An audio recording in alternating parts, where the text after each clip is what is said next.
This is the Fiqh and Fatwa, Modern Problems, Timeless Solutions session. As we know as Muslims, it's not enough that we utter the Shahada or we believe in Islam. It's not an abstract set of ideas that we agree to, but in every action we are constantly reminding ourselves that, this is our relationship with Allah Ta'ala, and as those who study Fiqh know, it's a very detail-oriented science, and actions are not divorced from philosophical beliefs, but they're rather intertwined. Today's session, inshallah, will explore, as societies evolve, new issues arise requiring contemporary interpretations of Islamic law. It is essential to adapt while maintaining the core principles of Islam. So how does the system of fiqh and how do fatwa work within the Islamic system?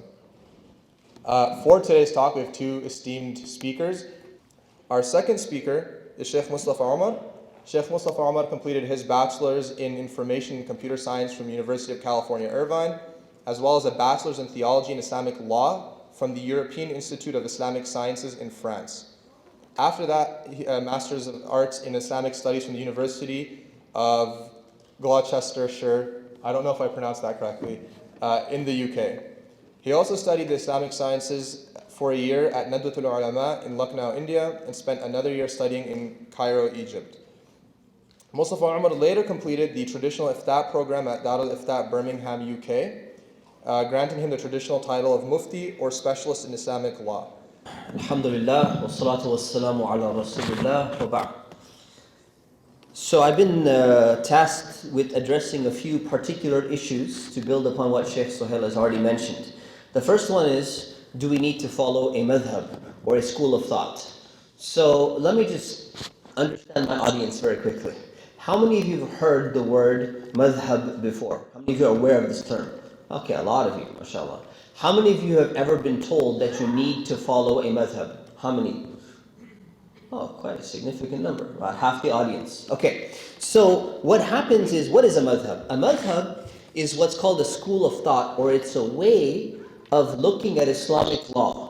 And it's a way of looking at the Quran and looking at the hadith, and you interpret a verse of the Quran or you interpret a hadith according to a particular way in which not everyone is going to look at every single word the exact same way. So what happens is, if you go into an Islamic university, or even if you go into a high school level program, you're going to find two approaches to studying Islamic law. So if you take Islamic law, the word is fiqh usually. It means sharia or fiqh. Fiqh is the study of Islamic law. So if you go in and you enroll yourself into a program, you're going to have either a book or you're going to have a class, and they're going to teach fiqh or Islamic law either according to one of two approaches. Approach number one will be through a madhab. And what are the madhabs? There's a Hanafi school, a Shafi'i school, a Maliki school, a Hanbali school. There are four main primary widespread madhabs in the world. So what's going to happen is, if you go into a curriculum where they're teaching the Hanafi school, and when you're praying and you say Allahu Akbar, where are your hands going to be when you hold your hands? For men, they're going to be below your navel. And if you learn according to the Shafi'i, they're going to be above the navel. And when you go down into ruku' and you go down into bowing position, you're going to add an extra hands going up, Shafi'i school. And if you follow the Hanafi school, or if you're taught the Hanafi school, the hands don't go up. You go straight into ruku'.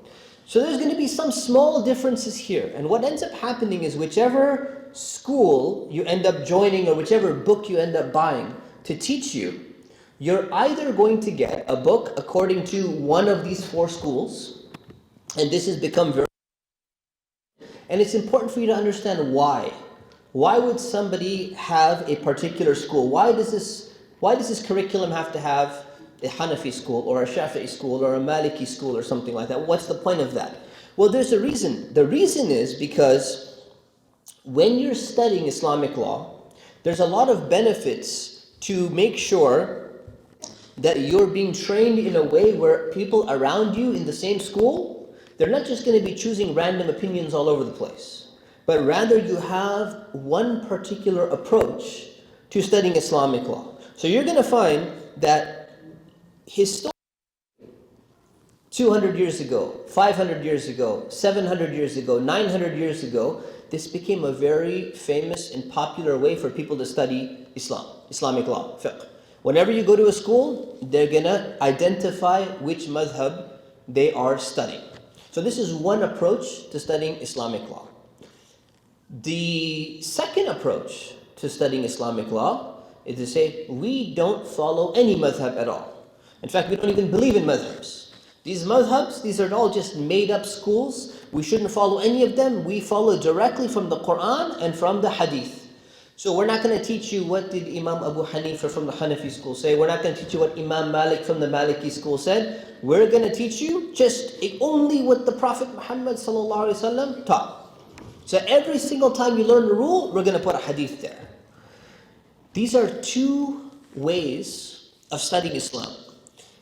And within the two ways, there became two extreme approaches.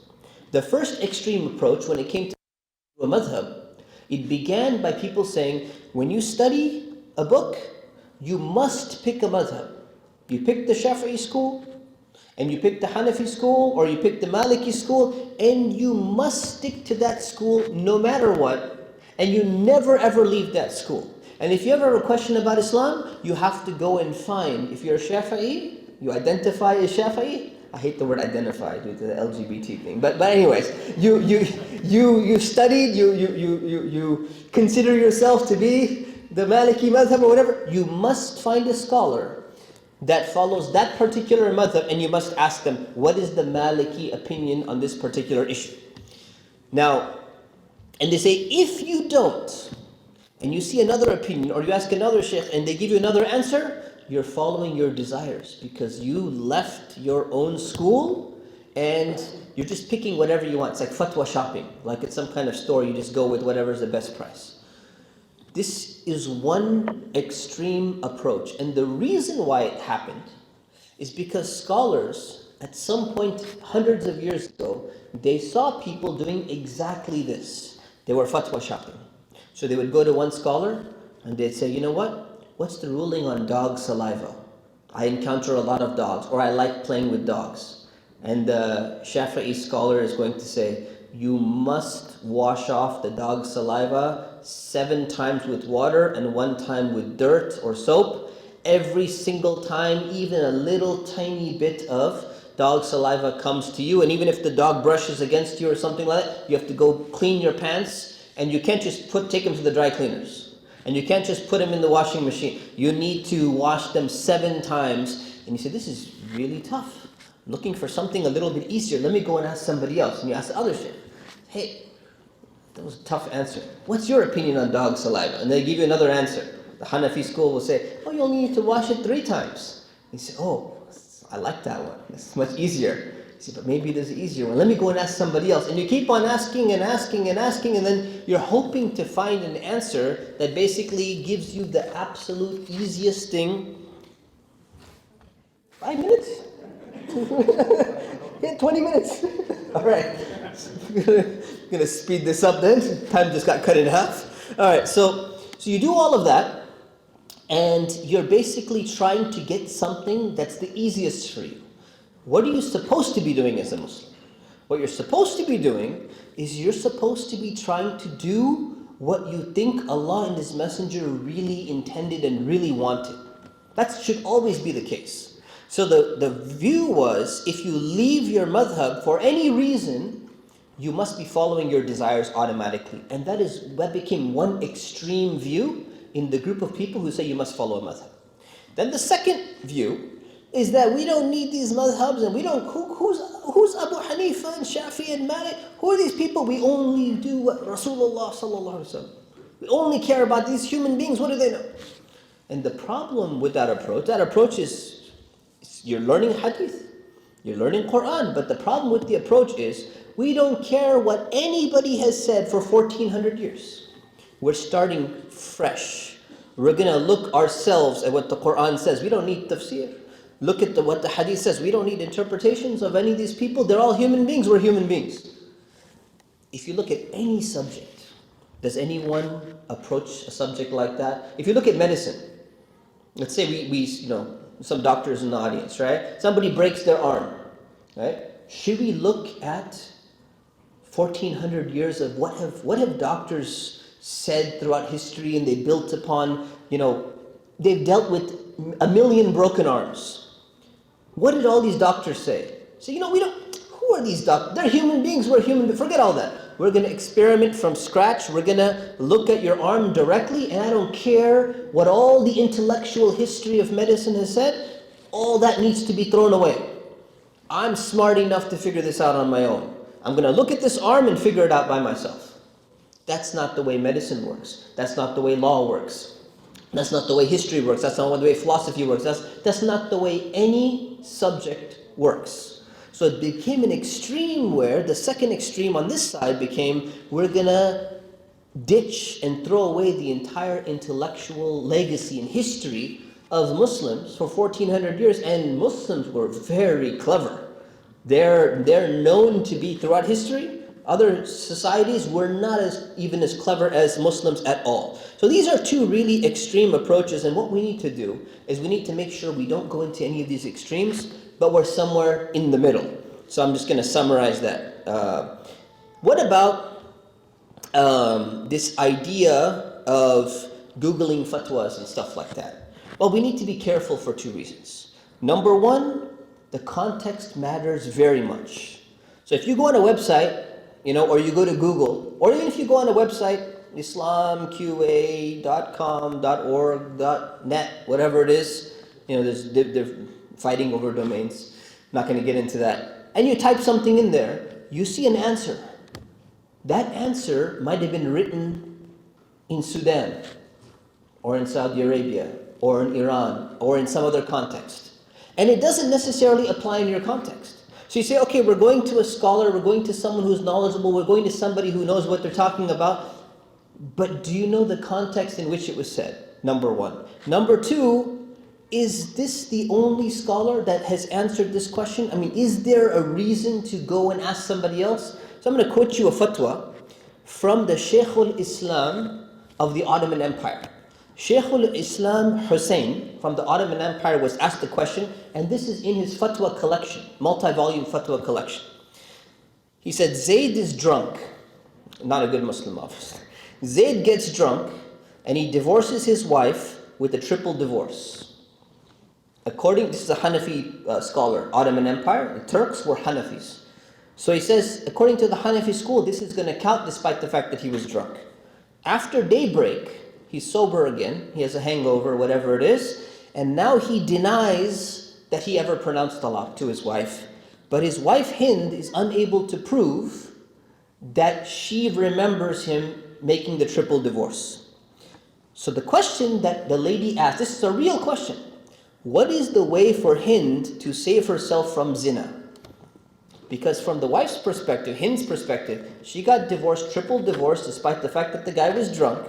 But now he's denying him and saying, I didn't do that. She said, between me and Allah, this guy's not my husband anymore. So if I'm continuing to live with him, this is haram. This is zina. So I need to do something. So what do I do? So Shaykh al-Islam, his response was, if no other means of escape is possible, it is allowed to add poison to Zayd's food. And you kill him. Now sisters, please don't take this fatwa home. Okay? Is this from a legitimate scholar? Absolutely. This is the Shaykh al-Islam, the top scholar in the Ottoman Empire. And he's saying you could put poison in his food. And do you know why they said that? Because he's assuming a situation which you're probably not in. The assumption is that this guy is a tyrannical husband. I mean, he's getting drunk. Something's wrong with this. Your husband's probably not in this category. He's getting drunk. The woman, he's denying now that he ever made the pronouncement. The woman has a sense of taqwa, and she's like, I can't be with this guy anymore. I follow strictly the Hanafi madhab. And there's nobody else to ask. The Ottoman Empire, Hanafi madhab was spread across the board. This was what she had available to her. This is before internet and all that. It's hundreds of years ago. And then she's saying that, you know what, this guy is going to keep me stuck inside the house. And he's going to try to approach me the next day. And I don't want to do anything that is haram. But if I do something to this guy, I'm going to be in trouble. Not just in front of Allah, I'm going to be in trouble. How do I save myself? I'm going to be in trouble with the law. Because the rule on killing, according to the Hanafi madhab, is if you commit murder and you kill somebody, what is the potential punishment back for you? Qisas, retaliation, you will be killed unless they forgive. So if I kill this husband of mine, okay, I'm not trying to give you ideas here, but if I kill this husband of mine, they might end up killing me, so I'll be dead. So how do I get out of this? Well, in the Hanafi school, they have two different types of murder. So if you kill somebody with, let's say you go and you shoot somebody and you're trying to shoot them in the leg. Again, please don't take this as a tutorial, okay? Scenario. You try and shoot someone, I just want to shoot him in the leg. And you miss, the gun misfires, shoots him in the heart and he dies. But you can prove that my intention was to just get him in the leg. This is going to be called qatlul khata, an accidental murder, right? But it's going to be in the category of qatl shibh amd, which means a semi-intentional murder. So you used a weapon that would normally kill people, but you didn't intend to kill them and they ended up dying. But then there's another type of thing. If somebody comes and says you take a pencil, and you say, I just wanted to poke this person. You accidentally poke them in the heart and they died. Does a pencil normally kill people? No. Let's say you just push someone accidentally, he fell, his head hit a rock, and the guy died somehow. And you're like, I just wanted to push you gently, and accidentally you fell and you died. Will you be killed in retaliation? No. So according to the Hanafi school, if you put poison in somebody's food, you will not be subject to retaliation penalty. So this mufti, this Sheikh al-Islam, is giving a fatwa based upon what he thinks this woman's circumstance is, in order for her to save herself from zina, in order for maybe this guy's going to come and attack her, and there's no other way that she can somehow get out of this. Now imagine you Googled that fatwa and all of a sudden it comes up and you're like, man, my husband, this is the only way for me to do, I'm going to follow. This is Sheikh al-Islam of the Ottoman Empire.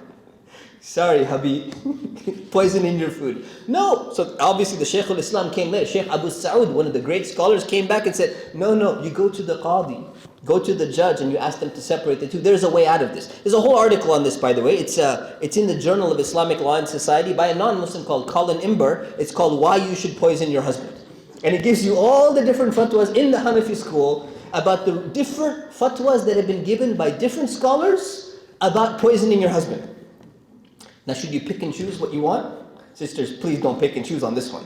Number one. Number two, should you follow the first fatwa that you come across? Depending on your context and your circumstance, this is not the way things work. Right? So we should be very cautious, we should be very careful, and we should realize that there's a criteria of training for a mufti. So there's one aspect of, you need to be careful about what type of fatwas, a fatwa is an answer by a religious scholar. What type of fatwas you're going to be taking, number one. And number two, be very careful who you ask to. This is an exception to the rule where the scholar gave kind of a strange answer here. But you know what's even stranger? You have a question about Islamic law, and you go, I'm just going to ask my friend. Does your friend know anything? He prays. I'm like, oh, he prays. MashaAllah. So has he read the entire Quran? Not really. Does he know Arabic? Not really. Does he read tafsir? Has he done any of these studies? Has he done any training whatsoever? If you do that, you're basically saying, you know what? If you have some major problem, let's say you break your leg, you have a sprained ankle. Do you just go to your random friend, you'd be like, hey, can you tell me what to do with my ankle? And he goes, I recommend you just drink some coffee, you walk it off. No, you go to somebody who actually has training, who is a doctor, who is a physician, and how many years have they trained for? How many years does it take for you to become qualified physician? It takes like 8 years, 10 years of training. And then you can go and they're still a beginner, and then they need 10 years of experience, and then you say, oh, this is a doctor. If you needed a surgery, will you just go to some random person, hey, listen, look, check this out. Listen, I got here's my pocket knife. Just handle my arm. I got a little problem in my arm. Just cut it up. Just handle it. Would you do that? No way. You say this person needs to have a proper scalpel, a laboratory needs to be, done. All of that stuff needs to be taken care of. You need to go to an expert. So it's very important to do two things. Number one, choose the right person when it comes to who you're taking your knowledge from and your fatwa from. And number two, also use a little bit common sense when you're getting an answer from somebody, and you should ask somebody else who has knowledge if either the answer seems strange to you, not because you're trying to get what you want. Number two, if the answer they give you seems that they didn't really understand the scenario that you presented to them. And number three, they've lost credibility in your eyes because of such a poor answer that they had given. This gives you a legitimate reason to ask another expert. May Allah subhanahu wa ta'ala grant us a deep understanding of Islam. Ameen. Assalamu alaikum.